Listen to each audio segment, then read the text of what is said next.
All right, so welcome to a new edition and installment of our video recorded lecture. And this time, we are going now to discuss the first lesson of PA 118 or Politics and Administration.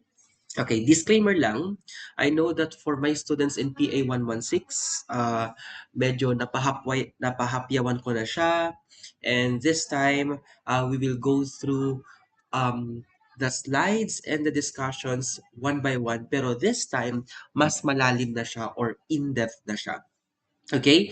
So, kumbaga, this is a revalidation, triangulation, and at the same time, an expansion of what we have learned in PA 116. Okay? So, since we are dealing with politics and administration, it is but proper for us to start with the basics. We will try to define the terminologies, and at the same time, we are going now to distinguish the two. Although the very focus of politics and administration or PA 118 is to lay the foundations on the differences and similarities of the two, simulan natin sa pinaka-foundation niya. Okay? But you have to take note that this course is not about how to write laws or who wrote them. What we are actually trying to open today is one of the most unresolved and oldest questions in the entire public administration discipline. Okay? Saan nga ba nagtatapos ang politika at saan nag-uumpisa ang administration? Ito yung tinatawag nating classical politics administration dichotomy. And why did I say classical? Okay, ano ba kasi ibig sabihin ng classical? Practically, in this context, I said classical because this is the founding idea of public administration.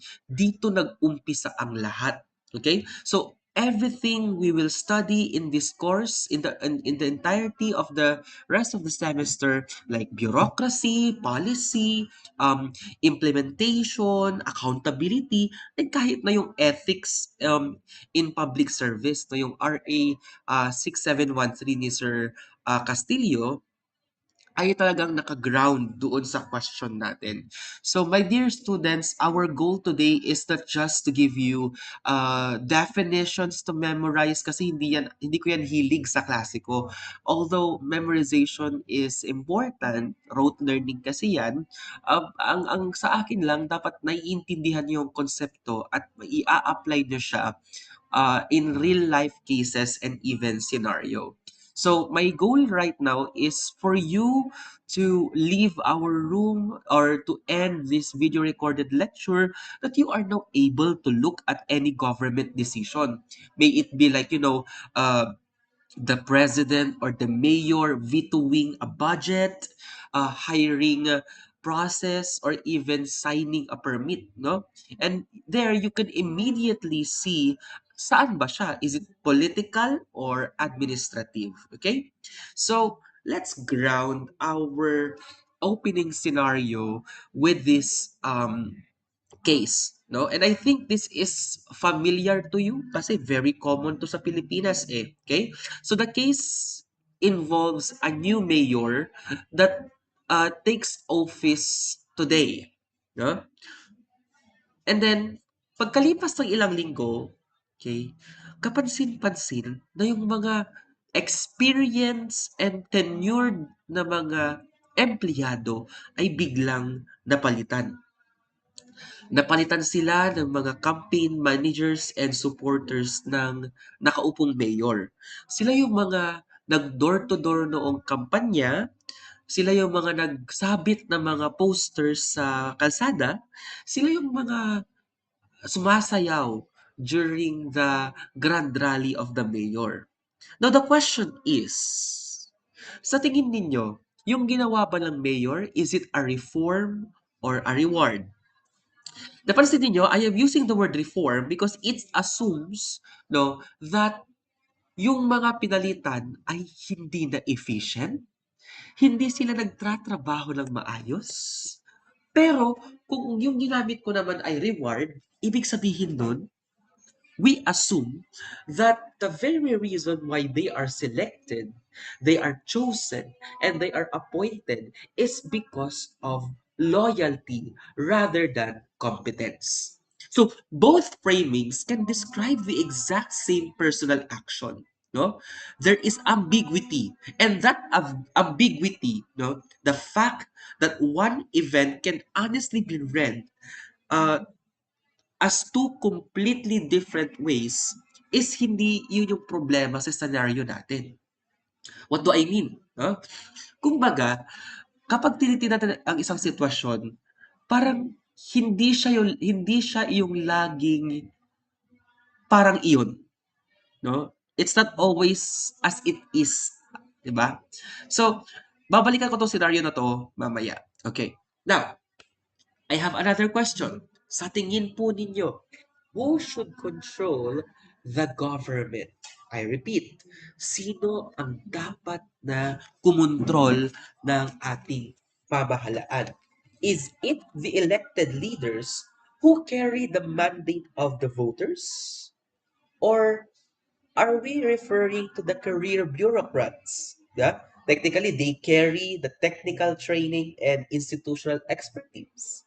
Sino ba kasi yung mga career bureaucrats, sir? Sino yung mga empleyado ng pamahalaan? Sila yung mga, for example, administrative officer, yung mga kasama sa opisina. Of course, elected, alam niya, si mayor, si vice mayor, si bukal, si konsihal, gano'n. Okay? Or dapat parehong elected leaders at career bureaucrats. I will not reveal the answer yet. Okay? However, ito yung gusto kong pansinin ninyo. Kung ang pinili mo ay ang mga elected officials, therefore, naniniwala ka na ang legitimacy, what is legitimacy? Yun yung generally accepted na right to govern. Okay? If you are legitimate leader, ibig sabihin, tinatanggap ka ng mga tao bilang mamuno, bilang pinuno. Okay. Now, in this case,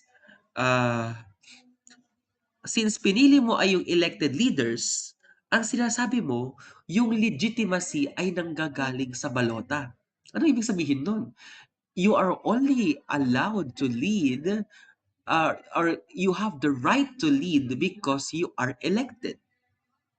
Kung ang pinili mo ay yung mga career bureaucrats, then ang legitimacy mo ay nanggagaling sa competence at continuity.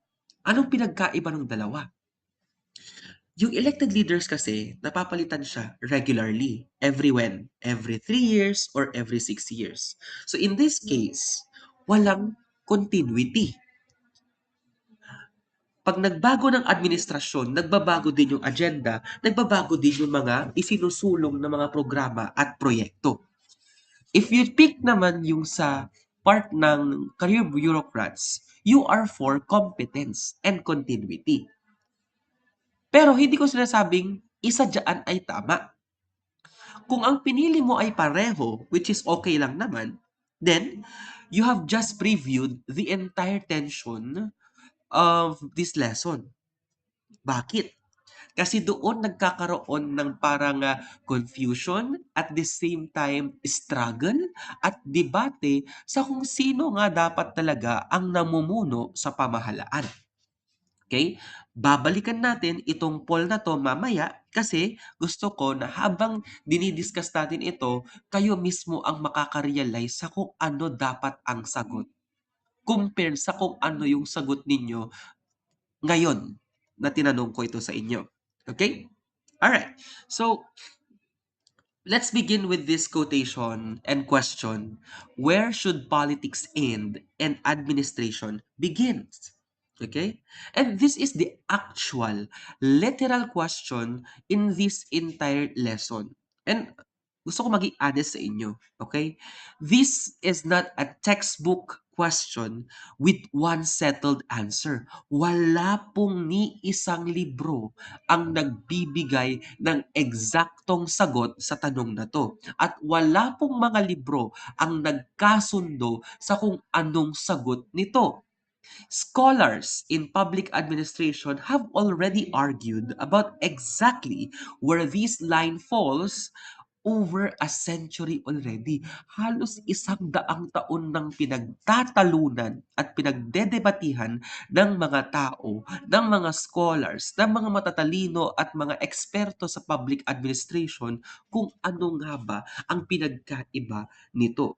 Nabanggit ko naman na kanina sa discussion ng PA 116 ito, however, there is still a room that we have not explored. Okay? For example, okay, sa Pilipinas, buhay na buhay yung issue at debate patungkol sa kung saan nga ba ang hangganan ng politika at saan nagsisimula ang administration. In every appointment controversy, di ba? For example, yung sa ating chairperson right now, binabalot siya ng kontrobersiya kasi nga daw siya ay appointed ni PBBM. Do you know who our chairperson is? It's actually in the person of Chair Agrupis. Siya ay taga Ilocos Norte. Siya ay dating pangulo ng Babasu. So doon sinasabi nila na parang cronyism to kasi nga Ilocano yung appointed. That's number one. No? Appointment controversy. Nagkakaroon din tayo ng implementation failure. Napakaganda, napakahusay, napakabuti ng mga polisiyang ipinatutupad subalit nagkakaroon ng problema sa mismong implementation. For example, no smoking. Okay, di ba? Pinagbabawal na ang pagbebenta ng sigarilyo at least 30 meters na radius sa paligid ng mga public spaces like paaralan. Pero try mong lumabas dito sa ISPSC, 'di ba? Sa store pa lang sa tapat natin may nagbebenta na ng yosi. So may magandang dulot or may magandang layunin yung policy, no? Regarding no smoking pero hindi siya nai-implement kasi walang masyadong ngipin ang batas. Okay? So having said this, no, we try to hold the question, where should politics end and administration begin? So in the next coming slides, we will try to answer it in various perspective.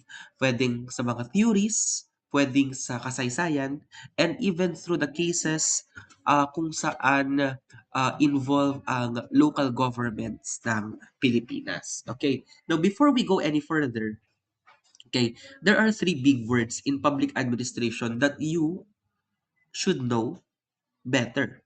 Okay? Of course, nandiyan yung politics, nandiyan yung administration, and nandiyan yung government. Okay? So, just to put you on the spot, even if this is a video recorded lecture, no, in a single sentence, in your notes, how would you distinguish politics, administration, and government? You may pause this one just in case para may time kayong isulat yan sa notes niyo or even to post it in our Google Classroom's comment section.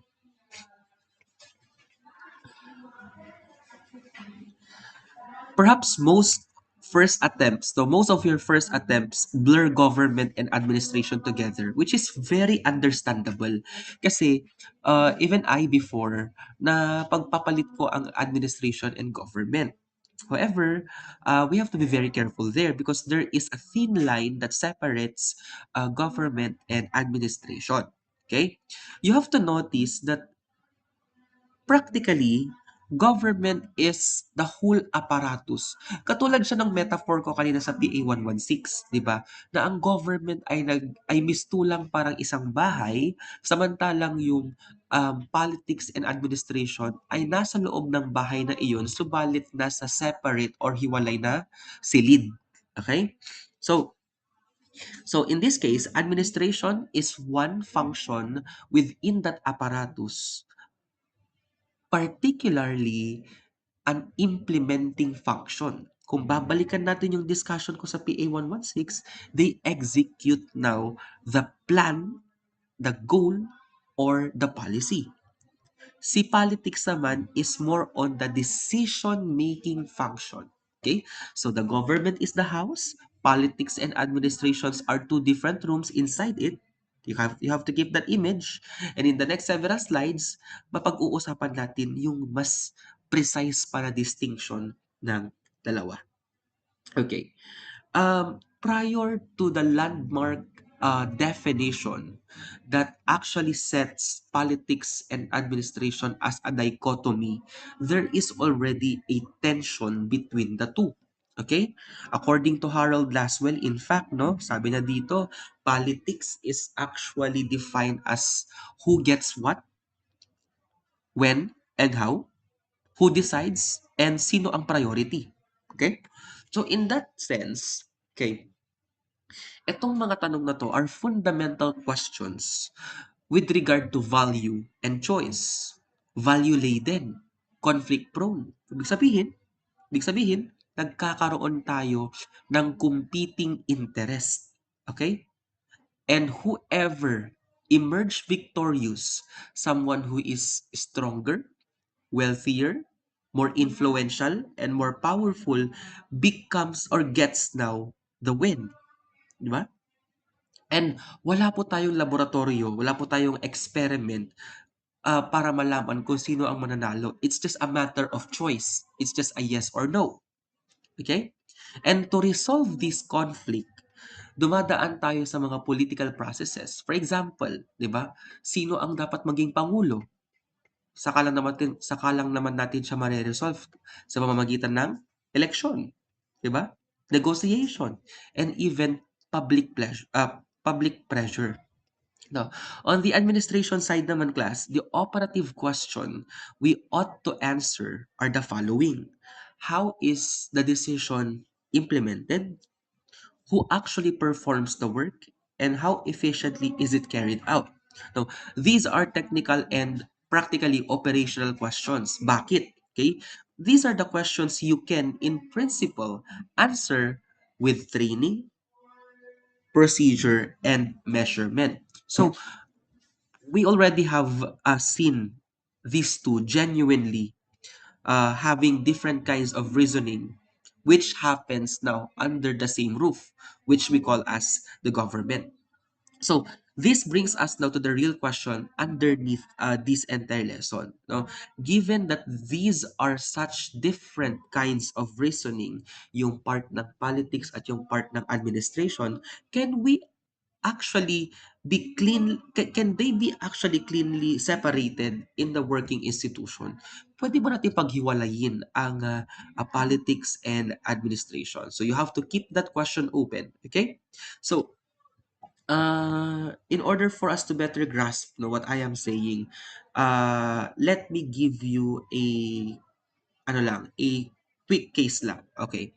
So in understanding the dichotomy between politics and administration, allow me to bring you back to the context of United States in 1800s. Kung sa Pilipinas yan, sometime in 1800s, dito na tayo nakaka-realize no, sa Pilipinas sa panahon ng mga Kastila na medyo lumalala at laganap na yung oppression. Um, Although, may mga isolated at scattered or fragmented na mga pag-aalsa na hindi pa ito yung kumbaga peak ng revolution. Okay? Sa kalagitnaan pa 'yan ng 1800s 'no, sa Pilipinas, okay? But our context right now is on the part of the United States, okay? Um During this time, ito yung tinatawag nating era of rapid industrialization. Okay? When you say industrialization, doon natin mawi-witness yung paglobo or the multiplication, rapid intensification of factories. Okay? Of course, lumulobo yung population ng mga lungsod or the cities because of migrants and of course immigrants. And of course, nag-e-expand yung horizon natin, cross-border travel natin because of the development of railroad system. Practically, yung mga examples ko na yan, these are already part of uh, early globalization. Okay? And because of this, 'di ba, nagkaroon ng mga bagong demand sa pamahalaan. Ano yung mga demand na yun? Oh, lumaki yung cities natin, lumobo ang population. Anong kailangan? 'Di ba? Kailangan ng sanitation. Siyempre, hindi naman lumalaki ang lupa. Tama? O so, saan itatambak yung mga basura? 'Di ba? Kailangan ng bago, mas malawak, mas maayos at mas malinis na landfill. 'Di ba? Of course, dahil dumami ang population, tumataas din yung threat na magkaroon or yung risk na magkaroon ng krimen. So kailangan ng mas maayos na policing, okay? Dumadami ang mga businesses. Of course, kailangan ng mga lisensya. Okay? And then of course, dahil nga lumalago ang mga cities natin, kailangan ng mas maraming infrastructure projects. Yung mga railroads natin noon, kalsada, mga tulay. So these became now a major concern of the government. Lumalaki nga at lumalago nga ang syudad, unfortunately, okay, hindi naman nag-e-expand ang pamahalaan. Okay? Yes, the population government has to serve was expanding rapidly. Pero ito yung critical na kailangan nating tignan. Tumaas ba yung or lumaki ba, lumawak ba yung administrative capacity ng government? Nagkaroon ba ng paglago sa kanilang mga sistema? 'Di ba? Dumami ba yung mga trained personnel nila? Hindi, right? So, medyo napag-iwanan ang pamahalaan. Okay? The government did not expand at anywhere near the pace of the growing population. Tumataas ang demand ng mga tao. Mas malinis na pamayanan, mas malawak na kalsada, dapat hindi traffic. Pero yung kakayahan ng government, hindi naman ganun lumaki. Diba? So we had a government designed for a smaller, simpler 19th century context. Then suddenly, bigla siyang nag-boom, no? Dahil sa Industrial Revolution. So the gap between the rising demand and the stagnant capacity of the government is the seed of why we are taking this lesson today. Diba? Politics and administration. Yung binabanggit ko na yan is actually part of what we call now as the period of the Gilded Age. Sir, sure ka bang gilded, hindi golden?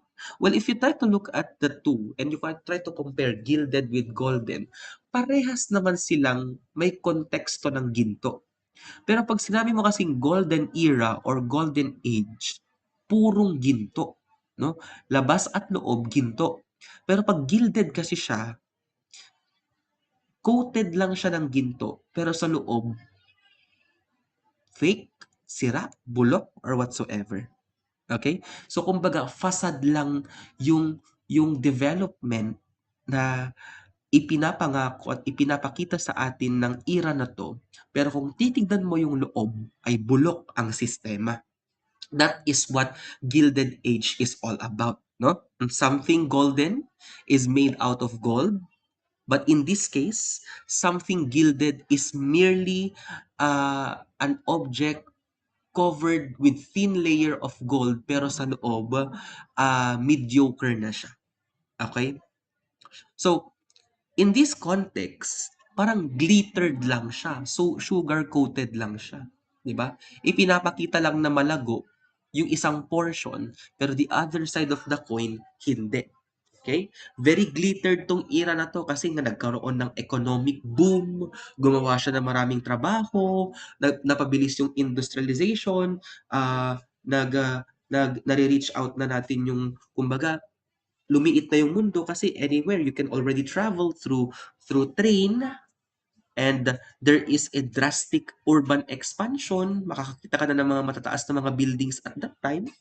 So, during this time, masabi natin na fortunes were actually built almost overnight. At nabigla ang mga tao. Nabigla din ang pamahalaan. But if you try to scratch the surface of a gilded iron covered with gold, doon mo makikita yung corrosion. Doon mo makikita na yung problema, yung sakit, no? Actually, ah, in one of the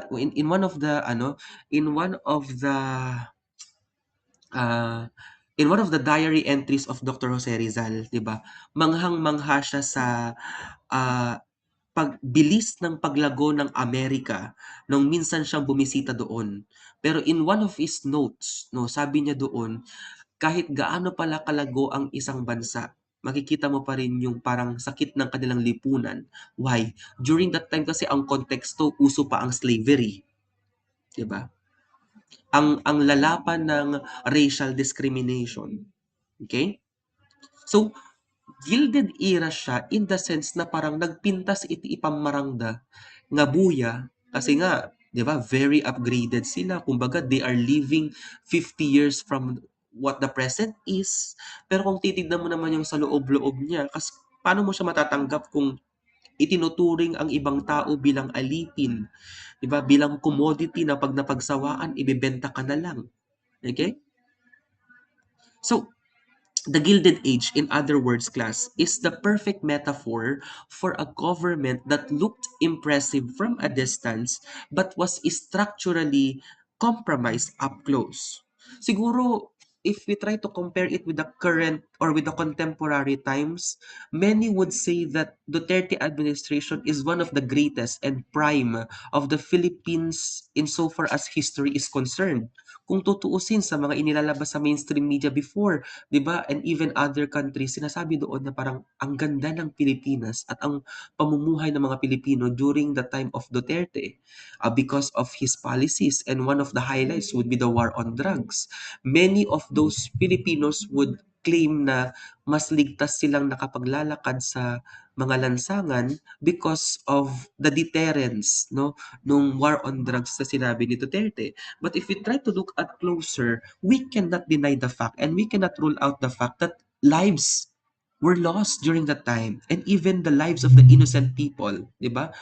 And I could not actually in any way accept yung statement ni Senator Bato de la Rosa na we have to embrace na may collateral ang war on drugs. Can you imagine that a 9-month-old baby died because of a stray bullet, 'di ba? Yun yung parang sige, parang closest that I could think of right now as an example of the Gilded Age. Pero hindi Gilded Age yung kay Duterte ha. It's just like, a quick manifestation for you to imagine ano ba yung sinasabi kong Gilded Age kasi. But the Gilded Age was during the uh, middle of 1800s until late, no, before bago mag-start ang 1900s. Okay? Yan.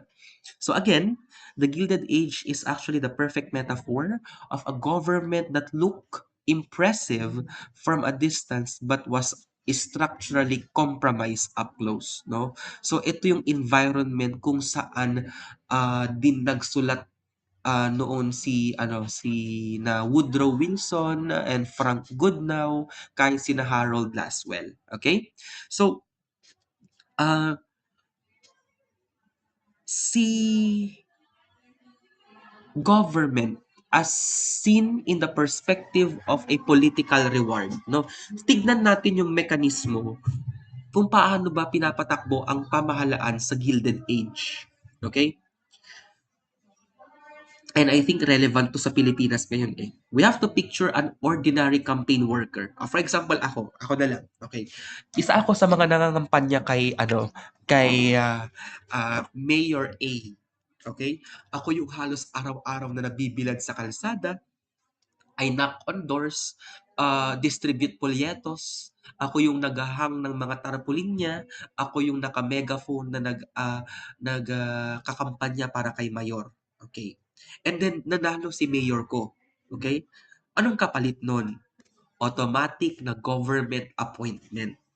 Laganap yan sa panahon noon, nung mga 1800s. Okay? Not because ako ay civil service eligible, not because I am a magna cum laude, not because I finished a bachelor's degree, but because ikinampanya ko si Mayor. At in that point, may utang na loob si mayor sa akin kaya automatic na niya akong bibigyan ng posisyon sa pamahalaan. Okay? So, in this context, your training, your education, your eligibility won't matter kasi mas matimbang ang political loyalty. It became a very precious currency at that time. It's not about dollars, it's not about peso, but the most precious currency at that time was political loyalty. And I want you to sit with the implication of that for a moment and try to reflect that in the current Philippine political landscape. Nangyayari pa rin ba siya? Yes, definitely, 'di ba? Kaya nga minsan nagiging tampulan ng meme yung nag-aral-aral pa ako ng 4 na taon sa gobyerno, wala din naman akong backer, useless, tama? 'Di ba? Okay? So, ginagawang business ang mga government positions. Right? And it becomes a reward. The more loyal you are, the more ingay you make in the social media to campaign for this candidate, the greater the price you can have. Okay? Diba? And the more people you can actually invite to vote for them, the greater your price is. Diba? Kaya nga minsan may mga straight voting, may mga black voting, 'di ba? Kasi ang palit noon mas mataas na government position. And once you see government employment as a prize rather than as a profession, what can we expect? 'Di ba? Will it become competent and efficient government office? Or parang optional na lang ang competence? Pansinin ninyo 'to, class, okay. Bakit sa tingin ninyo most of the LGUs do not actually give permanent or plantilla items? Kasi mas madali para sa kanila kapag nag-change ng admin na tanggalin yung mga hindi nila kaalyado. The control would be easier for them, 'di ba? Ngem no permanent dagitan tapos han kayon tupay lang agkakaalyado, sika iti lugi. Kasi siyempre mahirap pasunurin yung mga yan because they have also the choice, 'di ba? Even if they are administrators in nature, hindi mo sila mapapasunod. Okay?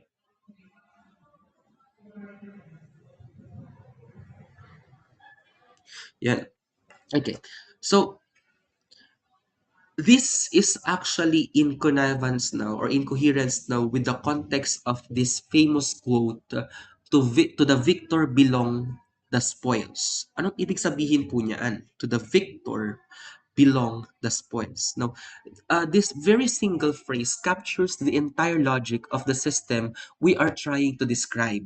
No, winning an election under this logic was never understood as merely as a mandate to govern. Okay, it was also treated as a license to redistribute government jobs to the winning faction's supporters. 'Di ba? You are not just aiming to win a seat, but you are also aiming to transform your government, particularly to give the positions to your supporters. Ano ba kasing logic nila? Mas madaling kumilos kasi magkakakilala kayo. Mas madaling gumawa ng desisyon kasi you know each other and you support each other. Walang opposition. 'Di ba? Kaya pansinin ninyo napakahalaga ang trabaho ng opposition kasi sila yung bumabalanse, okay. But because of the spoils system na lumaganap noong mga panahon nila, they tried to eradicate or erase the opposition, thereby giving the positions to their supporters. That is precisely why this arrangement and logic was named the spoils system. Bulok na sistema. And notice something important, my dear friends. The phrase does not apologize. Wala siyang sense of apology. The victor belong the spoils. 'Di ba? Wala siyang sense of remorse. Parang mas tinanggap na lang natin, niyakap na natin ang sistema na kahit sinong manalo, mamanahin din naman ang bulok na sistema. Na uray sino ti manghabak, isuntumat lang nga isut yung braon da. Kahit gaano ka pa kalinis at kabango during a kampanya, once nga manghabak ka, kakainin ka rin ng sistema. Now, the question is, kayo ba, magpapakain ba kayo? Willing ba kayo magpakain? Diba? This is something we should not be proud of. But because it has already been embedded into our veins, may magagawa pa ba tayo? No? This is how deeply normalized patronage had become before reform arrived. No? Hindi ito isang iskandal lang na nangyari overnight. Diba? It's a long overdue issue in our society, not just in American politics. No? Paano ba kasi nangyayari yan, class? Okay? So may sistema yan, no? It starts with campaign loyalty, political victory, and government job, no? We try to strip the spoil system down into bare question. Saan nang sisimula ang lahat? It will start with campaign loyalty, leading to political victory. And once political victory is achieved, it directly translates this into government job. Notice everything that is conspicuously absent from the equation. Walang examination, walang credential check, walang assessment kung qualified ba talaga yung tao or kaya ba niya yung trabaho.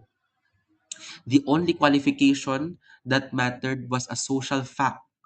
Were you standing with me during the time I was campaigning for my candidacy? Yes, congratulations. Meron ka ng item sa pamahalaan. Once we can state the system's logic this plainly, its weaknesses becomes obvious. Ano yung weakness na yon? Tingnan natin, okay? So, here comes the patronage cycle, di ba? Usong-utos sa Pilipinas. Cronyism, nepotism, padrino system, lahat-lahat na. If close ka sa kalan, 'di ba? Okay. Let's try now to watch no. Paano nga ba natitigil yung tinatawag nating one-time transaction at paano siya nagiging self-sustaining cycle. Nangyari ang eleksyon. Yes.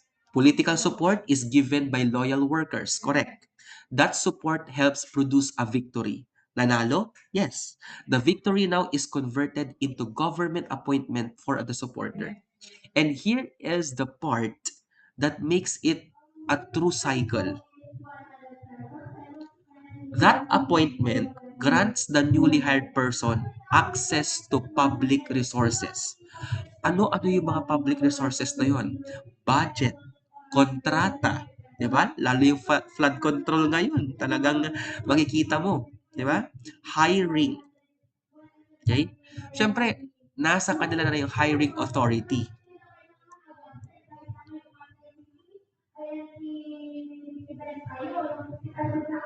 Wait lang.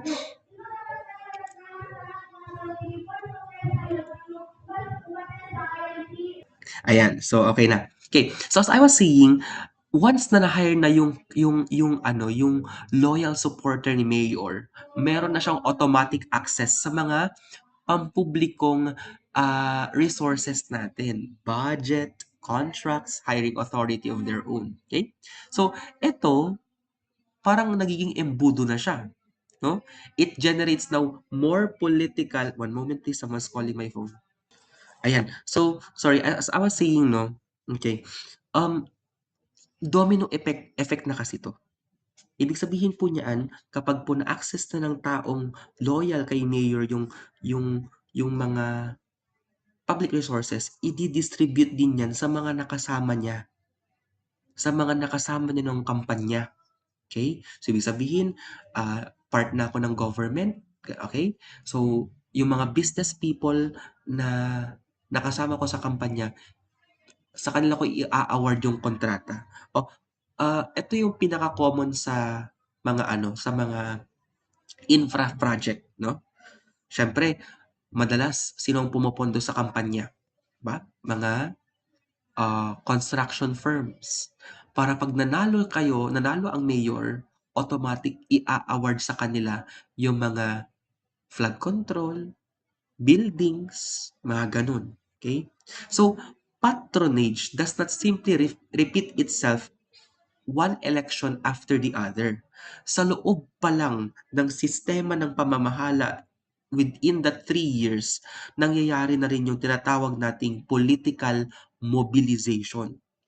Yung patronage system na yan, once na-establish na yan, mahirap na yang buwagin. Kaya up until now, hirap na hirap ang Philippine government to trace yung punot dulo ng flood control kasi sanga-sanga yan. Ganyan kalala ang padrino or patronage system sa Pilipinas. At damay tayong mga simpleng or ordinaryong mamamayan dyan. Okay? So, ang tawag natin sa Pilipinas dyan ay compadre system. Okay? Loyal yan sa atin. Kaya bigyan natin yan ng posisyon sa pamahalaan para magtuloy-tuloy pa yung mga projects natin. Okay? So, here comes now, okay, let's test your instincts, okay?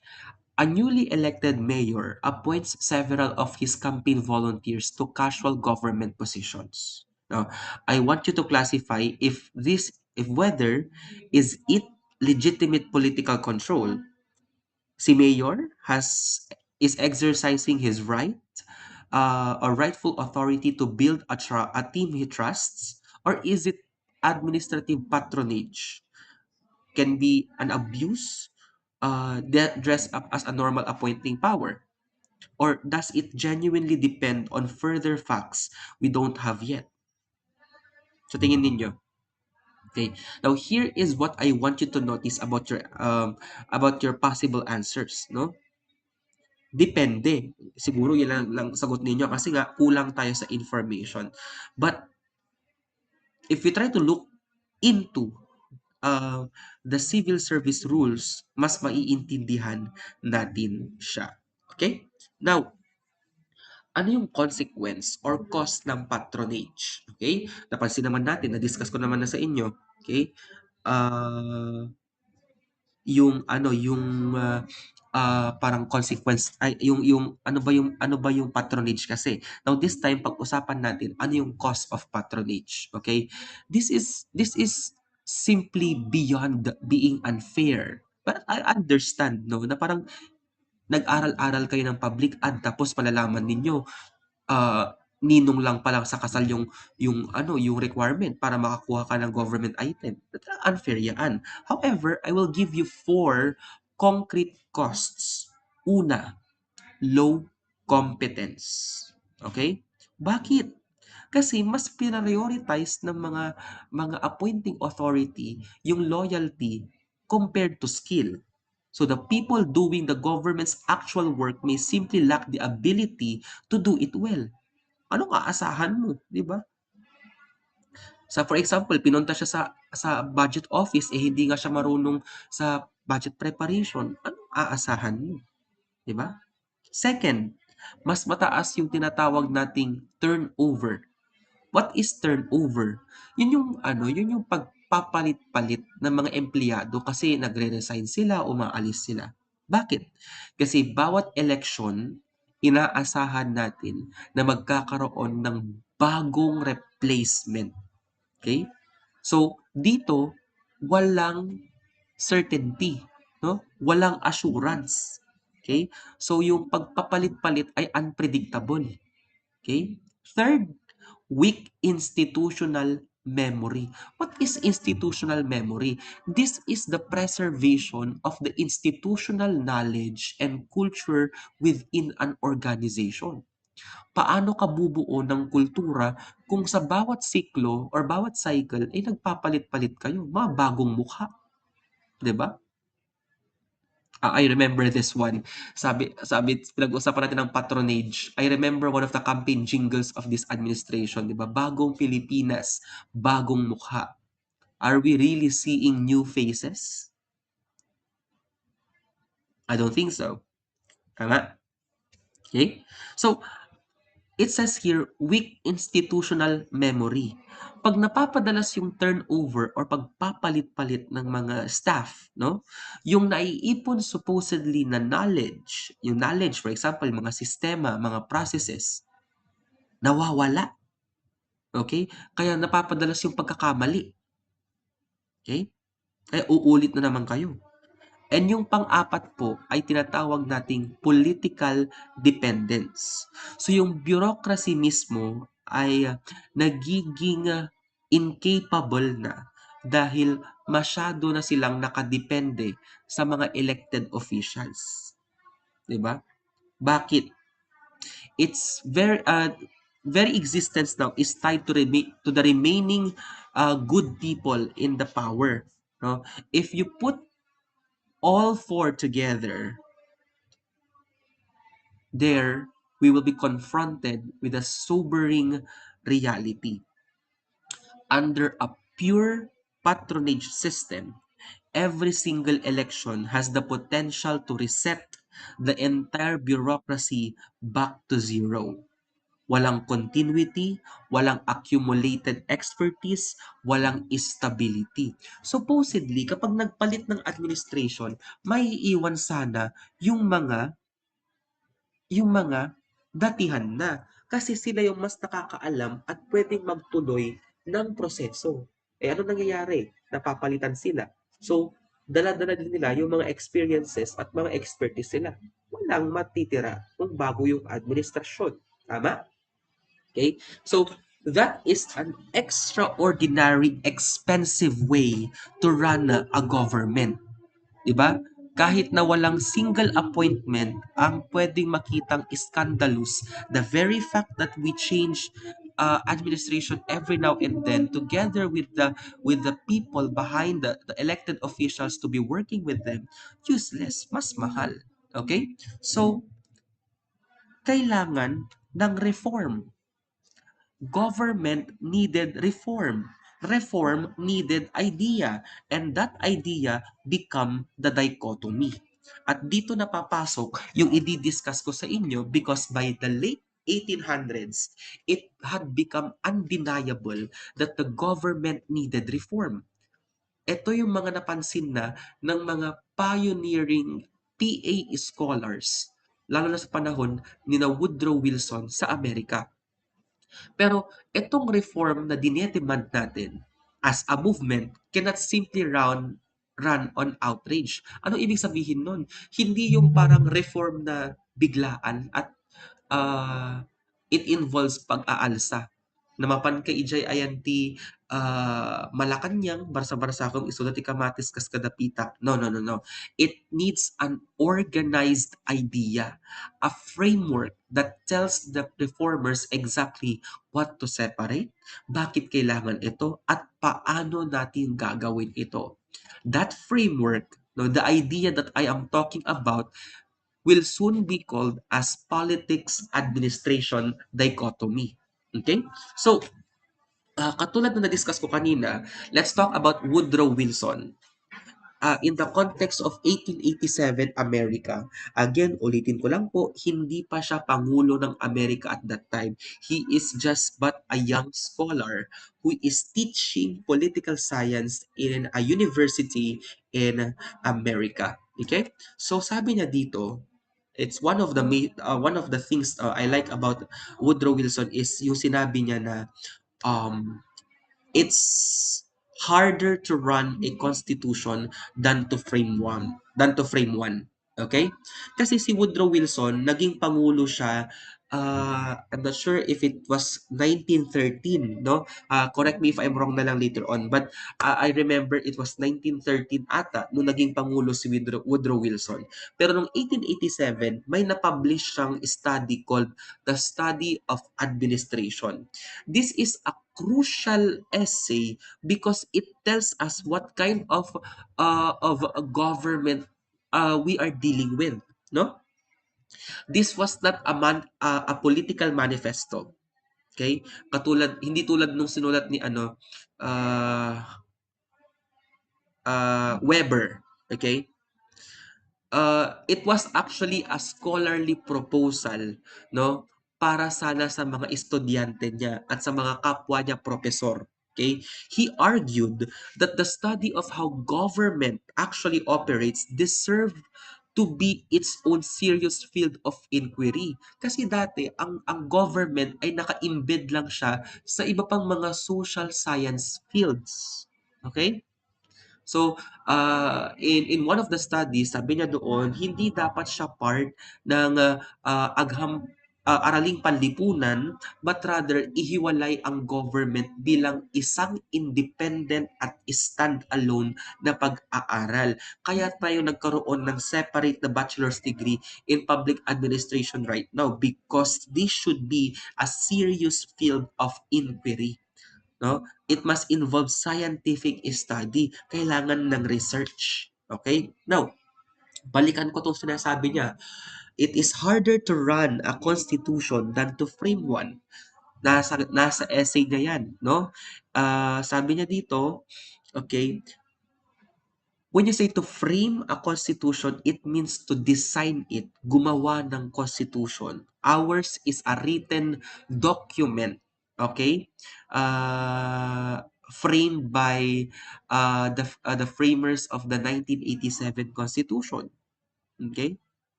So, ang pinaka-purpose kasi ng Constitution is to constitute a government, to allocate its powers, and to provide for its checks and balances. Ang constitution ba natin ganun? Yes, 'di ba? It established the branches of the government. We have Article 6, legislative branch, Article 7, executive, Article 8, judiciary.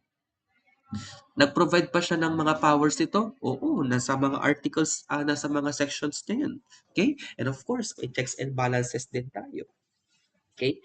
The ang ang mahirap na task daw according to Wilson is to run the Constitution. Bakit? Doon na kasi nagkakaroon ng competing interest at conflict, right? Okay? So, the actual operation of the government is what Woodrow Wilson referred to as difficult to run the Constitution. Every day, no? Okay, si Wilson's point was that Americans had spent enormous intellectual energy on the framing problem, but we have not talked about how to run the government. Okay? Ang daling gumawa kasi syempre, lalo ngayon, ChatGPT mo lang, makakagawa ka na ng constitution. Pero to execute it, that's very difficult, my friend. Okay? So, in this context, doon na lumabas yung konsepto that politics decides while administration carries out. Okay? Pero hindi kasi ganun siya kalinis before, makaulaw, makatikaw. So, in Wilson's dichotomy, he stated in its most simple and most quotable form, politics determines what governments should do, whereas administration carries out what has already been decided by the government. If you try to notice the sequencing embedded in this sentence, no, my dear class, politics comes first. Mauuna ang politika because you have to decide first. Whereas administration comes next because it executes now the decision. So politics sets the direction, okay? While administration is the engine that moves government in that direction. This is very elegant if you try to look at its context, and it is very intuitive. Why? Because it influences now the unexplored area of public administration. Okay? Yun. So, what is politics according to Woodrow Wilson? Practically, sabi ni Woodrow Wilson, okay? Politics is fundamentally about values, about goals, and about direction. So the defining question of politics is, ano ba ang dapat na ginagawa ng pamahalaan? Notice, no? That is not a question of how, rather it's a question of what. Ano ba talaga ang kailangang gawin at kinakailangang gawin ng pamahalaan? It is the domain where competing values get weighed against each other, di ba? Sino ba ang mas matimbang? Is it the Republicans or the Democrats? Sino ba mas matimbang? Pro-life or pro-choice? Sino ang mas matimbang? Pro-death penalty or anti-death penalty? That's the question of politics. Okay? Should we prioritize economic growth or environmental protection? If economic growth, kailangang kalbuhin ang kagubatan, i-flatten para gawing urban setting. Environmental protection, kailangan i-preserve ang kalikasan. Should limited funds go to roads or healthcare? Anong ipaprioritize natin? Those are the questions, okay, na hindi kailangan ng expert kumbaga. Kasi kitang-kita mo naman dapat. But because of competing interests and competing legitimate priorities, okay, di nila alam kung ano ba dapat ang kailangan gawin. Okay? On the other hand, si Woodrow Wilson also defined administration as what? Execution, expertise, and efficiency. So, its defining question is entirely focused now on how should government do it? Okay? Natapos na yung what, ngayon naman ang tanong ay how. Okay? So, um, okay, sige, bigyan ko kayo ng case dito. Okay? So, the case of local disaster governance. Okay, so let us test your ability. No, the Sangguniang Bayan allocates funding for the construction of evacuation centers. That is unmistakably a political act. Yes? Bakit? Because it involves setting priorities and committing scarce public resources to one purpose over competing alternatives. However, okay, the MDRRMO identifies suitable sites, develop operational protocols, and conduct evacuation drills. That looks initially like pure public administration and purely technical implementation. But here's the question I want you to sit with. Is implementation ever truly purely technical?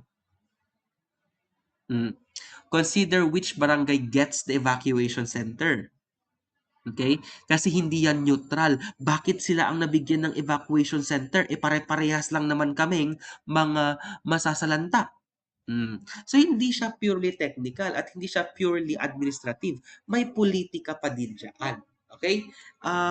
Ganito na lang. Sige, I will leave this one as your reading muna kasi masyado pang mahaba, no? Kung tatapusin ko to, it will take me like several hours. So, I will end here. In the meantime, iiwanan ko sa inyo itong thought na ito. So, please develop a thought process para later on, pag itinuloy natin siya, at least, no, magkakaroon tayo ng a better common ground dito. Kasi dito ko muna kayo iiwanan as your case analysis. Okay? Yan. Then later on, another case na naman, tapos saka natin ituloy yung discussion natin. So, hahati-hatiin ko lang ito para hindi naman ganon katagal kasi you will be exposed so much, no? And I think this would be an information overload to your ends. Okay? So, I will leave this as your reading instead. Try to answer it in your notes para kapag ka nag face-to-face tayo, we can have a deliberation on the cases I have provided you and then read over this one para mas maintindihan ninyo. Okay? So that ends now the first part of lesson 1 in politics and administration. I'll see you again on the next video recorded lecture. So goodbye for now and thank you so much.